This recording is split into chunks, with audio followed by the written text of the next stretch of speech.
General there, General Murray, as well as personnel from Army Futures Command for an overview of their mission. She'll also move on to Killeen, Texas, where she'll get a chance to meet with soldiers and leaders at Fort Hood, which, as you all know, is home of the U.S. Army's 3rd Armored Corps. On Defender Europe 21, the exercise, the EUCOM exercise, they continue to showcase our close ties to allies and partners with an airborne exercise during which a large contingent of paratroopers from the 82nd Airborne Division flew non-stop from Fort Bragg to conduct a night jump into Estonia. Today, U.S., Polish, and Romanian paratroopers conducted daytime airborne operations in Romania, and the event was live-streamed as well on their Facebook page. Also, in keeping with the larger Defender Europe 21 exercise, Special Operations Command Europe is conducting exercise Trojan Footprint 21, which is focused on enhancing interoperability. The exercise is taking place at locations in Romania, Bulgaria, Georgia, Montenegro, and North Macedonia, where U.S. personnel are integrating with troops from 8 European allied countries and partners. Out to the Indo-Pacific region, the U.S. Army Pacific is participating in exercise Tiger Balm, a bilateral exercise with the Singapore Army that started on the 6th of May and will run through the 21st. This is the 40th anniversary of this particular exercise, which is focused on strengthening our partnership, solidifying interoperability, and building trust, which help us all enable a free and open Indo-Pacific. Exercise Tiger Balm is the longest-running bilateral exercise the Singapore Army has with any defense partner, and this exercise is of great importance to both our armies. Our partnership continues to be one of professionalism, mutual respect, and trust. Now, I think you saw over the weekend, Central Command, the Navy component of Central Command, released information and imagery from a seizure of illicit weapons from a stateless dhow or boat traversing international waters of the North Arabian Sea over the weekend. During a routine flag verification boarding, the guided missile cruiser USS Monterey and its embarked U.S. Coast Guard Advanced Interdiction Team discovered thousands of assault rifles, machine guns, sniper rifles, and rocket-propelled grenade launchers, as well as several dozen Russian-made anti-tank missiles. The original source and intended destination of this material is currently under investigation. The material is in U.S. custody awaiting final disposition. An assessment of the findings will be an interagency effort. As I think you all know, the Navy conducts routine patrols in the region to ensure the free flow of commerce for legitimate traffic and disrupt the transport of illicit cargo that often funds terrorism and unlawful activity, and of course to safeguard the rules-based international order. While I'm on the Navy, as I think you may have seen, they did commission their newest ship, the USNS Miguel Keith, Saturday at Naval Air Station North Island. Miguel Keith is an expeditionary sea base. This commissioning brings the number of deployable ships in the United States Navy up to 296. There are 2 other expeditionary sea base ships operating in the fleet along with Miguel Keith. The Miguel Keith will be now part of the forward deployed naval force operating from Saipan. And that will go to questions, and I think first to Bob.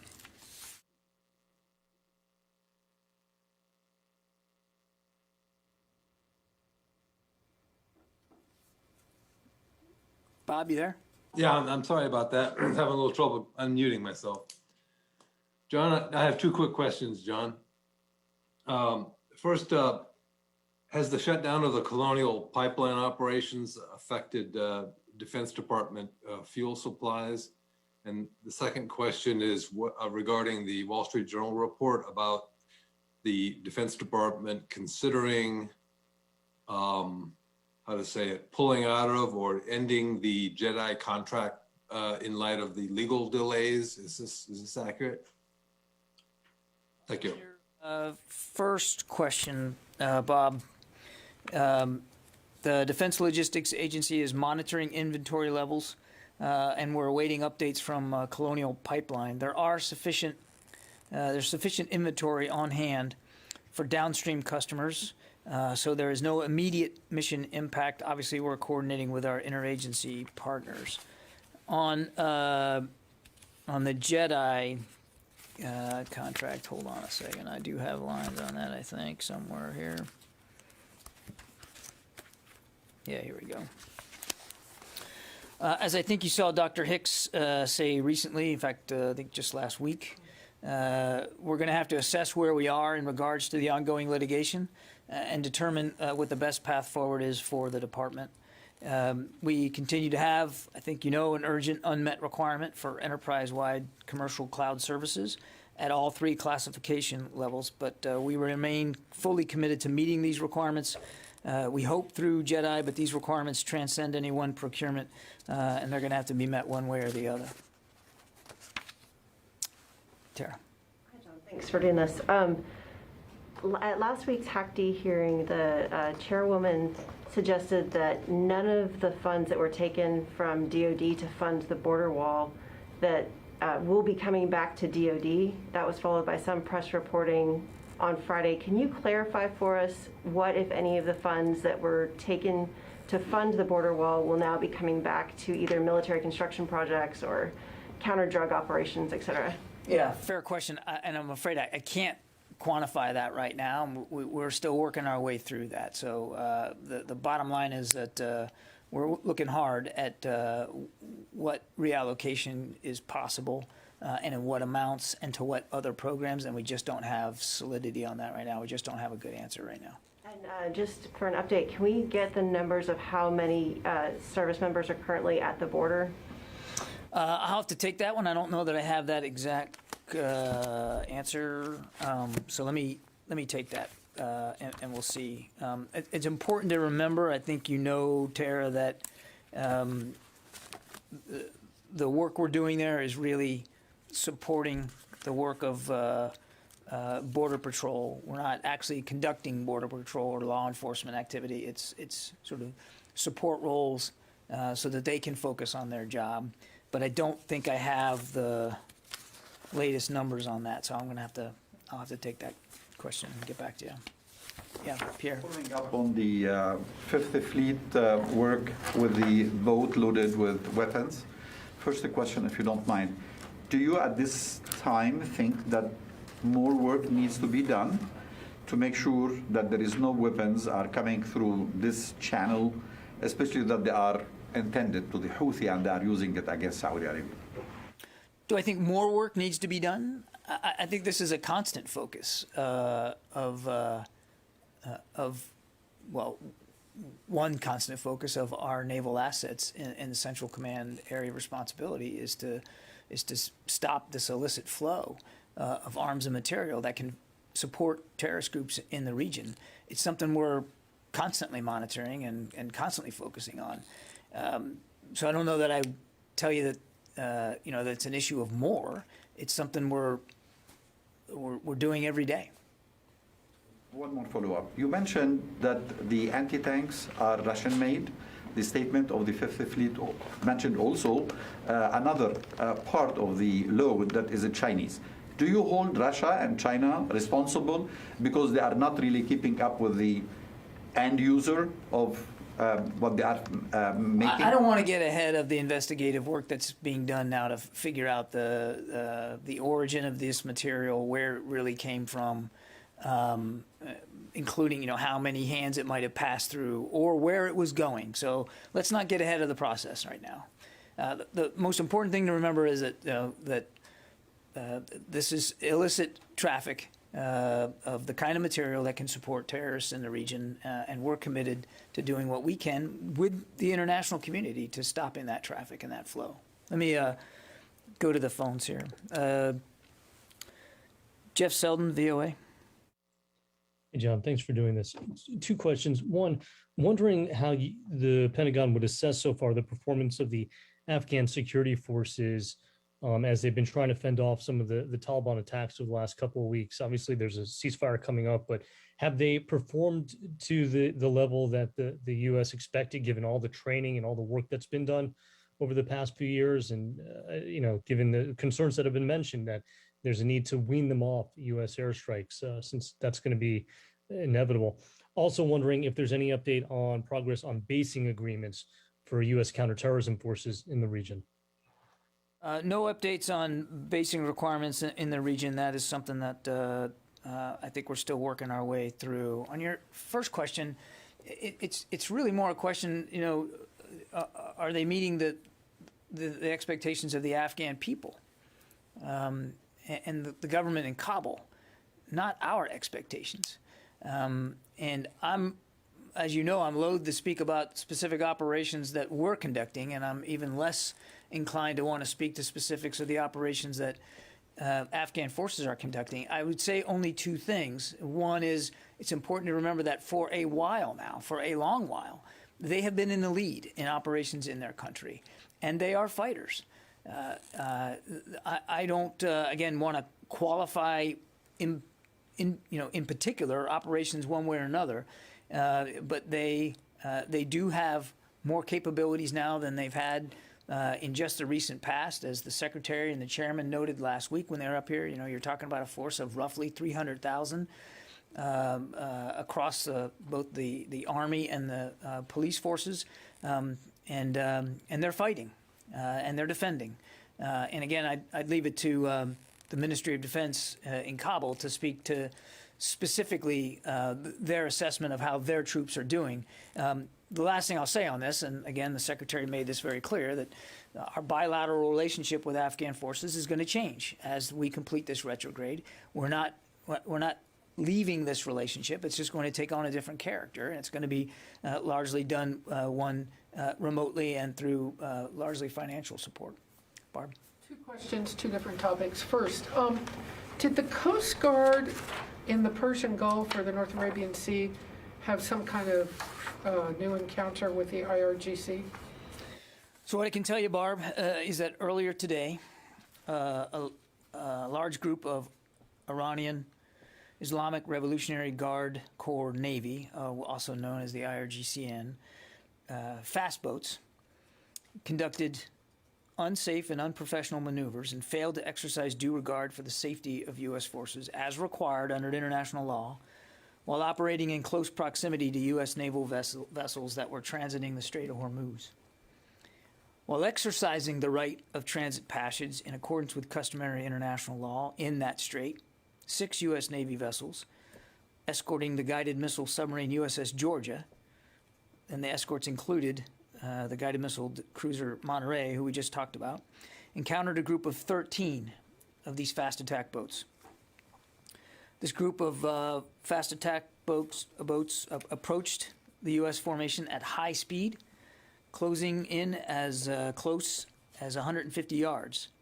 After following all the appropriate and established procedures involving ship's horn blast, bridge-to-bridge radio transmissions, and other ways of communicating, the Coast Guard cutter Maui, U.S. Coast Guard cutter Maui, fired approximately 30 warning shots from a 50 caliber machine gun.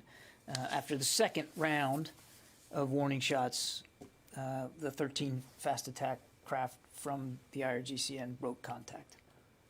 If you could explain a couple things. So 30 warning shots in Total.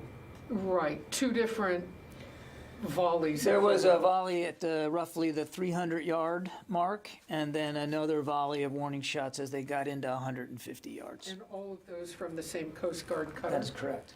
And it was, you used very specific language, in the strait. In the strait. So not just outside, not just inside. In the strait. And is that not, even though they come out and look all, you know the Iranians observe you all the time, do you have any sense of whether it is unusual for them to do that in that particular piece of water, and particularly if they saw a U.S. Navy submarine? Have you seen that? I don't have the history here, so Barb, I'm afraid I can't answer how frequently or common are these sort of incidents inside the strait itself. So I'd refer you to Navy, that they'll or CENTCOM might have a better sense of the history here. But having transited that strait many times myself, I mean it's an international waterway, and of course when you're in the strait, there are certain limits to your ability to maneuver. I mean, it is a choke point in the region. So it's not insignificant that this kind of dangerous, unsafe, and unprofessional incident behavior occurred there. How long did it last? I don't have the duration. And you had helicopters overhead as you generally do? I don't have any additional operational details to add today. I could ask a quick question on a completely different subject, which is Jordan. King Abdullah of Jordan tweeted earlier today that he had received a phone call from General Milley, and that the two of them, and this was on the King's Twitter account, that the two of them had discussed the situation in Israel, the violence and the overall political security situation. Since King Abdullah tweeted that earlier today, that tweet has actually disappeared from his well-known public Twitter account, which seems a little peculiar, that he would disavow the conversation with Milley somehow. That said, I want to ask a Pentagon question, not a Joint Staff question. But now, You knew where I was going. Go ahead. now that the King of Jordan has put this in the Pentagon arena, that there was a conversation with the most senior U.S. military advisor to the President of the United States, what is this building's position on Israeli policy and actions right now amidst the current security situation? You know, Barb, I'm going to have to take the question here. I was not aware of the tweet. I was not aware of the conversations, and therefore I'm ill-equipped to speak to the specifics of whatever conversation occurred. So let me. We'd love to get the answer. I'm sure. Let me do the best I can, understanding that if this conversation occurred, it occurred between the chairman and the king, not the secretary. So we also want to be mindful that we don't want to speak for the talking to chairman. King Abdullah or any Israeli leaders, and you're able to tell us, that would be useful. We routinely provide readouts of his conversations with world leaders. I have no such conversations to speak to today. Yeah. Let me go back here to the phones. David Martin. John, the Navy usually takes video of these instances in the Persian Gulf or the Strait of Hormuz. Are you aware of whether there is any video of this latest encounter? And if so, is OSD going to approve its release? Dave, I don't know if there's video of it. I'm happy to look into that. And as you know, we typically do release video once it's gone through a proper review for classification. So if there's video and if it's something that we deem that we can, in fact, release, we would, as past practice, we would be supportive of that. Follow up on a different subject. The reports that the European allies have asked the U.S. to slow its withdrawal from Afghanistan to better accommodate their needs. I wouldn't speak for our European allies and partners and our coalition partners for their own pacing of the withdrawal. What I can say is that we have our marching orders from President Biden, and that is to complete the retrograde by early September. We'll have tomorrow, Central Command will put out an updated progress report for all of you, like they did last Tuesday. So I don't want to get ahead of that, but I can say broadly, our retrograde activities continue apace, and again, our mandate is to be out by early September, and that's what we're focused on. Laura. Thanks, John.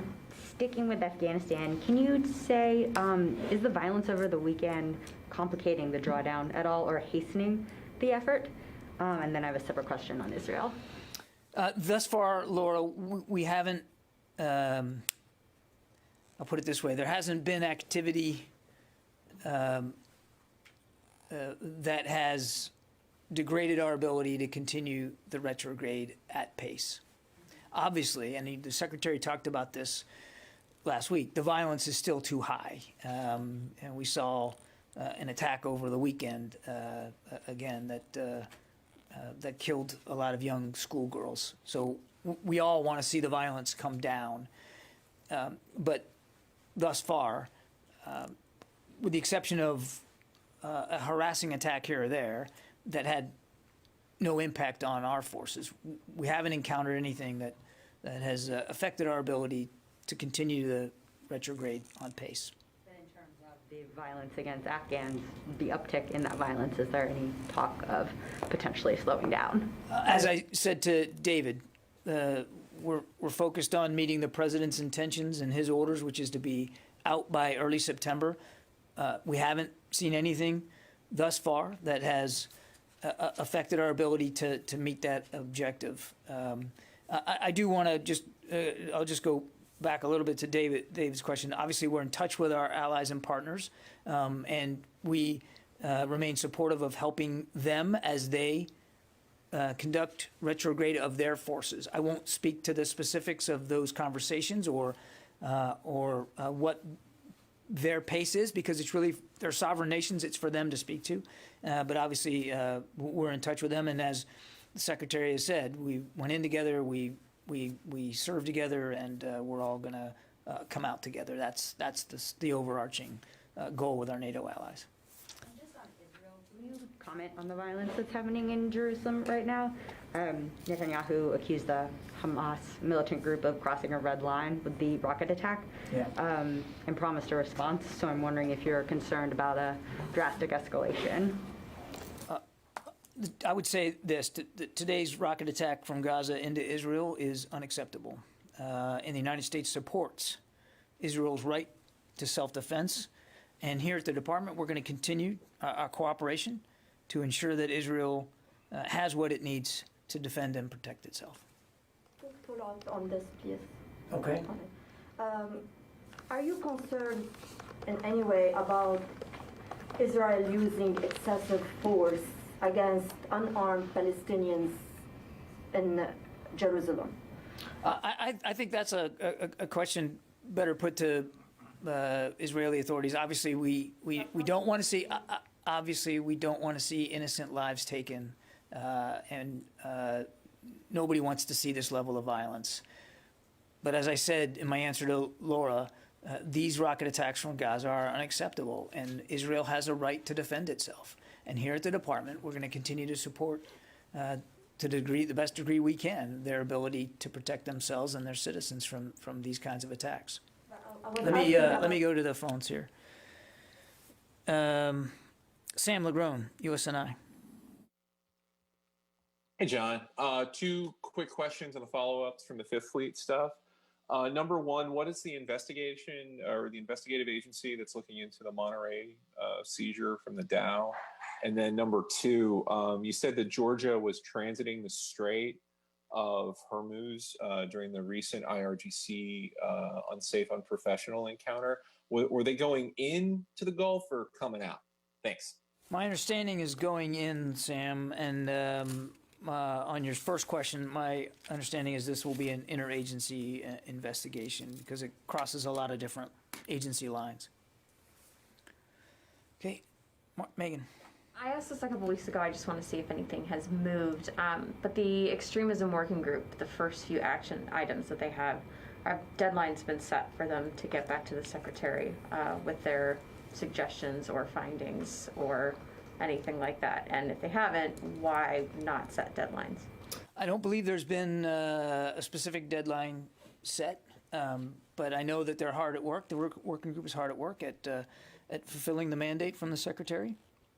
I think he's, again, as we've talked about this, he's more interested in making sure we get this right rather than get it fast. Sure, but these are immediate action items. One of them is to come up with a definition that the department can use to evaluate individual cases. How could there not be a deadline for something like that? They're working on that right now, Megan, and that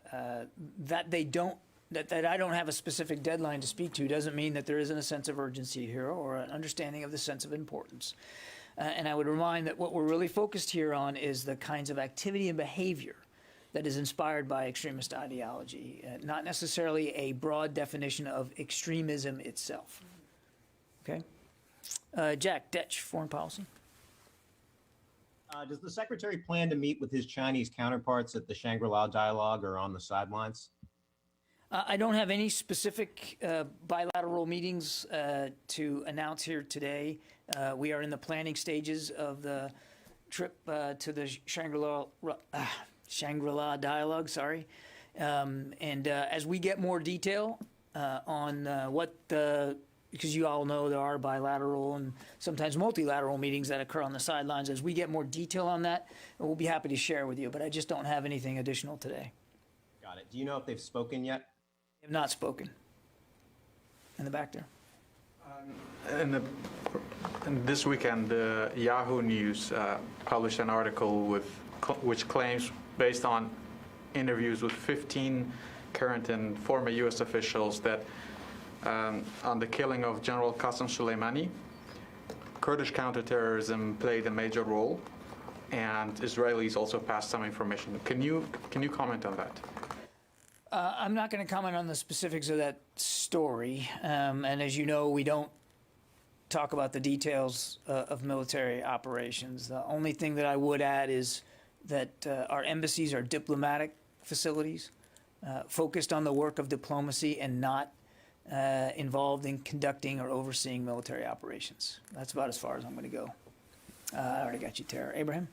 Sure, a couple quick clarification. So the border wall construction, that funding, if it's already spent and it was shifted from one location to the other, where would it then come back from? And also, is there a total yet for how much was shifted? And so that's the first question. Second question, for Deputy Secretary Hicks's visit to Fort Hood, is there anything related to the IRC that she's going to be doing down there? Can you give us an update on that?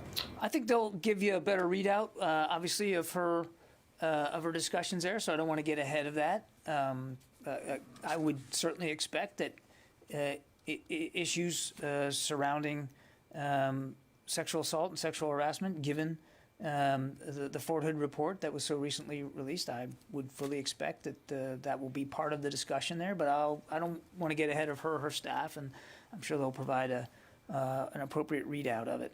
On the border wall question, you lost me. What are you looking for? You know how much was spent down there yet? That was a question that came up the last week or the week before that we were going to look into. And then I don't have a dollar figure to give you right now in terms of how much was actually spent. It's difficult to estimate the precise costs for suspension accurately until the contractors have submitted claims for their actual costs. So we just don't have an exact dollar figure right now. And like I said, I think, who was it, Tara asked or somebody asked, in terms of what's going to be recouped and where that's going to go, we are working our way through that right now. Very well. Okay. Thank you. Let's see. Jeff Shogel. Thank you. This is the second incident in which U.S. vessels have fired warning shots at the IRGCN in recent weeks. Do you get the sense that the Iranians are trying to pick a fight with the Navy and Coast Guard? I think I'd let them speak to their intentions, Jeff. Sadly, harassment by the IRGC Navy is not a new phenomenon. It is something that all our commanding officers and crews of our vessels are trained.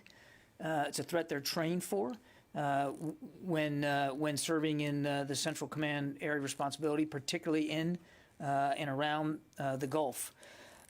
So they have the right of self-defense. They have the means at their disposal to defend their ships and their crews. And they also, as I think we've seen now in this second incident, are very stringent about following the proper procedures for providing warnings verbally first, and then if need be, through the use of warning shots to try to change and to mitigate the Iranian behavior. This is, as we said at the top, it's unsafe, it's unprofessional, and this kind of activity is the kind of activity that could lead to somebody getting hurt and could lead to a real miscalculation there in the region, and that doesn't serve anybody's interests. My follow-up question, at what point are U.S. vessels allowed to sink these IRGCN boats? That gets to specific rules of engagement, Jeff, and I think you know we don't talk about that. I'll just go back to what I said before, and that's that our commanding officers and the crews of our ships, they have the right of self-defense, and they know how to use that right. Yes, ma'am. Yes, ma'am. Do you have any update about the recent terrorism attack in Cabo Delgado, Mozambique? And also, if you have an update about the training that U.S. militaries are providing to the Mozambique soldiers? I don't think I have an update. Let me just look here to make sure that I don't have an update on that. I'm probably going to have to take your question. Yeah,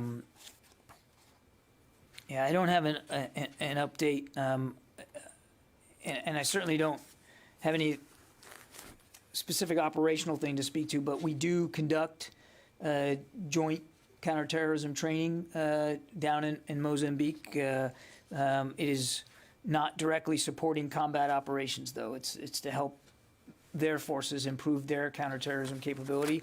I'm not aware of any change in that posture or that capability. But again, I think I'm going to have to take your question in terms of an update on where things are there. It's also, I mean, I'm happy to do it, and we will.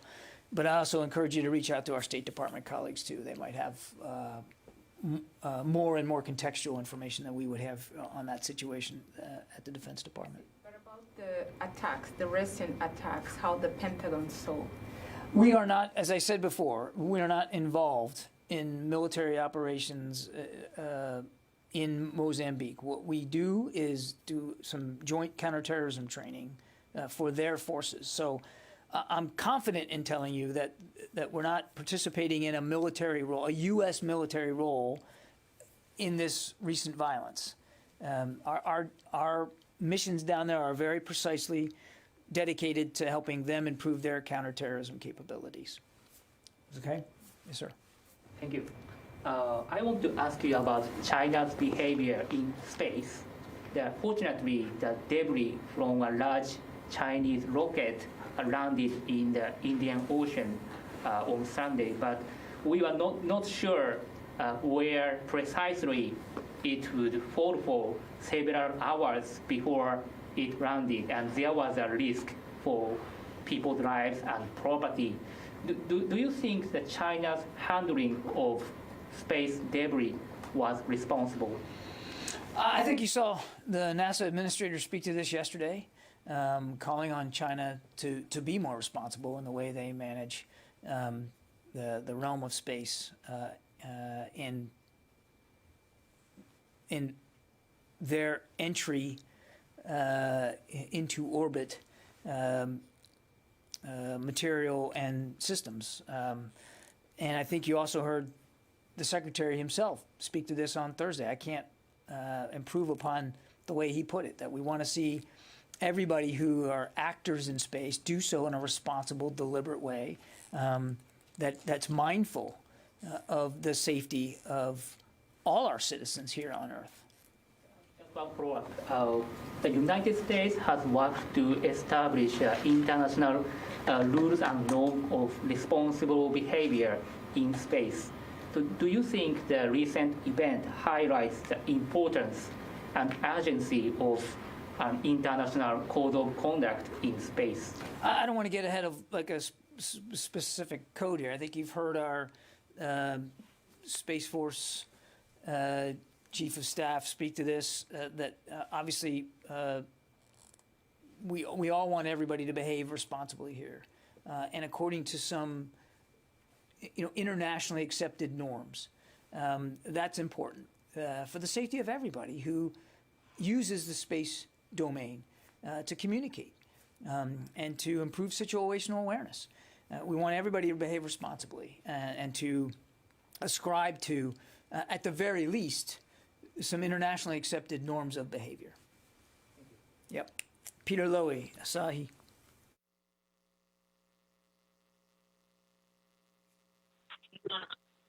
Hi, John. Thanks very much. Yesterday, China and Indonesia held joint naval exercises. Do you have any comment on this? And will it impact any Indonesia-U.S. joint exercises in the future? I think Garuda Shield is scheduled for August. I'm not aware of any impact that it would have to any joint exercises with Indonesia, Peter. And I wasn't tracking the bilateral exercise with China. I'd refer you to both those countries to speak to their goals and objectives there. It's not something I have visibility on. But we still look forward to bilateral opportunities with the Indonesians. In here, yes, ma'am. Yes, thank you for finally giving me a chance to ask some questions. My name is Jim Young Kim, and I'm working for South Korean daily newspaper Joseon-Ilbo, so you can call me Jean next time. Jean. Yeah, and You said finally. yeah, because I was like, yeah. But Okay. so I have two questions about the illicit cargo seized in Northern Arabia Sea. First, I've read the statement from the Fifth Fleet, and it said that the crew on the Dow was released after questioning. So I'm just curious about how the interagency investigation team will pursue whoever is responsible for it, for selling the weapons, and is there any standardized investigation process? And my second question is the weapons. The Russian-made, like Russian and Chinese weapons, I'm pretty sure that North Korea has a lot of those kind of weapons, and they even have the ability to produce the copies. So I understand that you don't want to get ahead of the investigation, but can you just exclude North Korea from the line of investigation? Or what will be the Can I process? exclude them? You mean as a potential destination? No. As I said at the beginning, the final destination of this material is unknown, and that's why we're investigating it. I can't speak to specific issues with the crew. I'm certain that we had opportunity to speak to them about their cargo, and I just won't get ahead of the investigation. Okay. Yeah, sorry. Let's see. Therese? Yes, hi, John. Thank you for taking my question. It's actually a follow-up about the space debris. I know that Secretary Austin said that the military was not going to get involved as far as possibly shooting it out of the sky, but do you feel there more should have been done as far as the military to try to, I guess, direct the debris or alleviate the debris from it landing near the islands of the Maldives? If you're asking if I suggested that we felt we should have done more to direct the debris? Yes, the question is, do you feel more should have been done? There's a limit to what you can do, Therese, when you have an object of this size traveling at the speed at which it was going. I think you all had the opportunity, if you wanted to get online and see how it was tracked. It wasn't really known until very, very near its entry into the atmosphere where it was going to enter the atmosphere. And as we put out that night, Saturday night, at around 10:15, that we had a firm enough indication that it re-entered somewhere over the Arabian Peninsula. And honestly, we were tracking it as close as we can. So there's a real limit to what not only what any military capability could do, but any tracking capability could do, given again the size and the speed at which this was traveling. Let's see, go back in here. Yeah, in the back. Tara, I'll come back to you in a second. Thank you. Go ahead. One follow-up on the China rocket debris. Was there any communication between the U.S. side and the Chinese side during this course of the fall of the debris? All I can speak for is the Defense Department, and the answer to that's no. Tara. Thanks. Just wondering if we could get a couple more details on the IRGC boat incident. Do you know like what time it happened? I know Barbara asked how long it happened, but I don't. I mean, this is information that we're really just getting, honestly, before we came up here. So I'd refer you to the Navy or CENTCOM that might have more detail about that. okay. And then maybe putting it in perspective, it seems like 13 fast attack boats is an escalation. We've seen these prior incidents, but it's been like groups of 2s or 4s. It's certainly more than we've seen in recent past. Again, I don't have the full history. The Navy might be able to help you with that. I can't say definitively that we've not seen that many since whenever. It's significant. And as I said to Barbara, that it occurred in the Strait, an international choke point waterway, that too is significant. And they were acting very aggressively. Can you describe the behavior? Was it swarming? Were they circling around? All I have is the context I have so far, which is that they were approaching at a very fast speed towards the U.S. formation. Barbara. Do you have any on that? Do you have any assessment of how much of this is the IRGCN perhaps acting on their own, directed from the central government in Tehran? Any signal from the central government in Tehran about whether they support this at the moment, given the multinational talks that are going on the nuclear agreement? Do you assess that the government in Iran is supportive of this IRGC effort? I don't think at this point that we have a great sense of the command and control element here for the IRGC Navy. I think the IRGC Navy reports directly to the Supreme Leader. But what level of command and control and visibility there was from Tehran, I don't think we know that right now. Is there some suggestion perhaps that, even though it's been several months now, the death of Soleimani has led to lessening of command and control over the IRGC, more just... that gets into an intelligence assessment issue that I just would not be at liberty to speak to. Again, the command and control in this particular incident is not clear. And just to button up the Chinese rocket incident, perhaps, maybe, can you say definitively now that it is over? The Defense Department had no plan in place to shoot it down. Can you say that? Can you say definitively there were no military assets on any kind of specific alert status to either render assistance, had there been landing on on the United States or on U.S. territory? Was there anything that you guys were doing or ready for that we do not know about? Anything that you do not know about. I would just point you back to what the Secretary said last week. There were no plans to shoot it down. And you had nothing on an alert standby? I think I'm going to leave. I will leave it at what the Secretary said. There were no plans to shoot it down. Tejinder. Oh, hi. First of all, thank you very much for solving the problem with the parking lot. And I have two short questions. The first one is about, do you have any comment on China's move to draw a line of separation on Everest summit to prevent the mingling of climbers from COVID-hit Nepal and those ascending from the Tibetan side? Because this is a way China always is trying to get more and more across the border. You know what's going on with India all the time. Yeah. Tejinder, that's a question better put to the State Department. That's not something that the Defense Department could speak to. And I missed the bit about the parking lot. All the journalists there, I don't know if anybody has thanked you, but people are thankful that the parking lot, the press lanes have been designated again as press lanes. Well, I'm glad to hear that. I'm glad it got fixed. You're welcome. You're welcome. That's the easiest question I've had all day. Thank you, John. You're welcome. Tara? Oh, no, I was... You're good? Yeah. All right. I think we got a couple more on the phone here. Tom from Talk Media. Thanks a lot for taking the call. Thanks for doing this.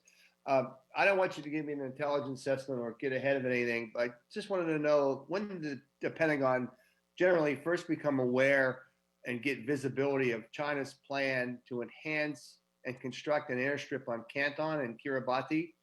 Is this an island too far? And is it one of the kind of things that is an element that falls under the global force posture review now underway? It's not. Our global force posture review is about our global force posture. And it's an ongoing effort that the Secretary wants to make sure that it gives him visibility on where we have our resources and whether our resources are adequate to the strategy and that we're trying to conduct on behalf of the American people, our ability to defend the nation. So, and again, that work continues. I certainly won't get ahead of it. Right, but did the Pentagon, when did they first become aware of this happening? I think, you probably answered your own question there when you said, I'm not going to talk about intelligence assessments, and I don't think I'm going to start doing that today. Ellie Watson, CBS.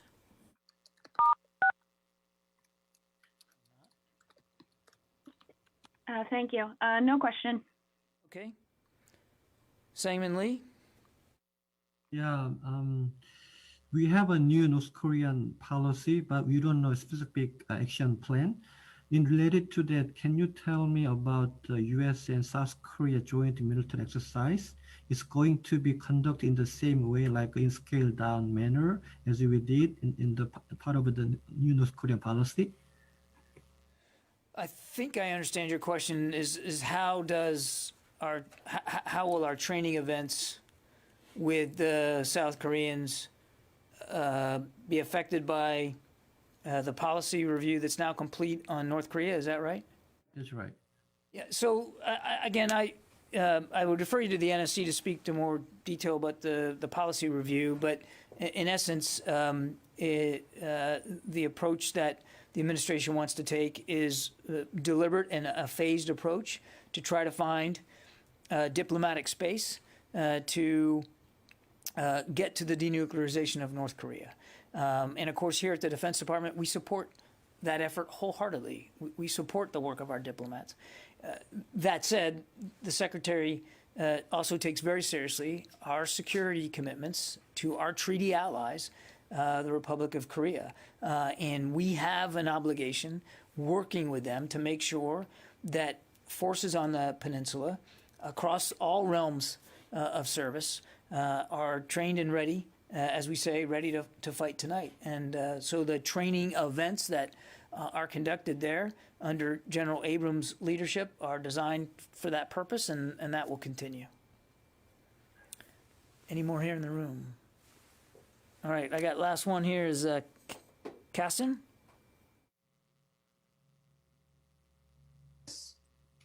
John, thank you very much for the